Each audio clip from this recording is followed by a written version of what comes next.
सुंदरवन के जंगलों में टोनी चिड़िया अपनी माँ टुनटुनी चिड़िया के साथ रहती थी। टोनी चिड़िया बहुत ही गरीब थी और उसकी माँ सब्जी बेचकर अपना घर चलाया करती थी। फिर एक दिन टोनी चिड़िया अपने माँ से कहती है, माँ, कितना अच्छा होता कि हम लोग भी अमीर होते। अगर मेरे पास इतने पैसे होते तो मैं भी अनाथ बच्चों की मदद जरूर करती। टुनटुन, तेरे विचार तो बहुत अच्छे हैं, लेकिन हमारे पास इतना पैसा नहीं है। हम गरीब लोग हैं। भगवान जब हमको भी पैसा देगा तब हम भी गरीब लोगों की मदद जरूर करेंगे। ऐसे ही धीरे धीरे समय बीतता जाता है और एक दिन टोनी को सोते हुए एक सपना आता है कि जंगल में नदी के किनारे एक पेड़ है और उस पेड़ के पास एक सोने से भरा हुआ घड़ा रखा है। और सपने में एक कौवा टोनी से बोलता है कि टोनी बेटा, ये सोने से भरा घड़ा तुम्हारा ही है और ये एक जादुई घड़ा है। इससे तुम कितना भी सोना निकालोगे ये कभी खत्म नहीं होगा और इसका इस्तेमाल तुम अपने परिवार और गरीब लोगों की सेवा के लिए करना।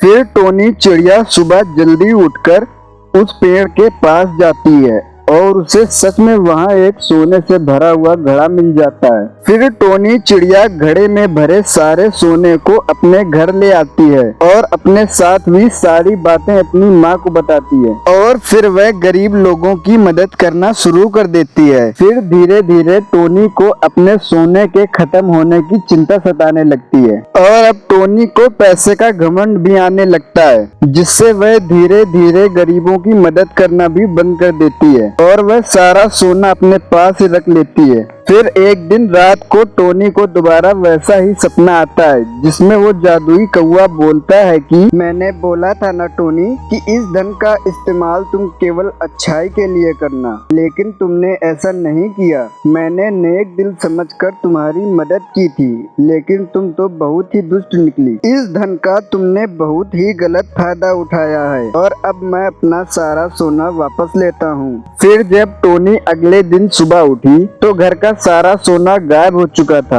और वह फिर से अपने पुराने वही छोटे से घर में आ चुकी थी। ये सब देखकर टोनी और उसकी माँ को अपने किए पर बहुत अफसोस हुआ और फिर वह दोनों बेचारी रोती रहीं।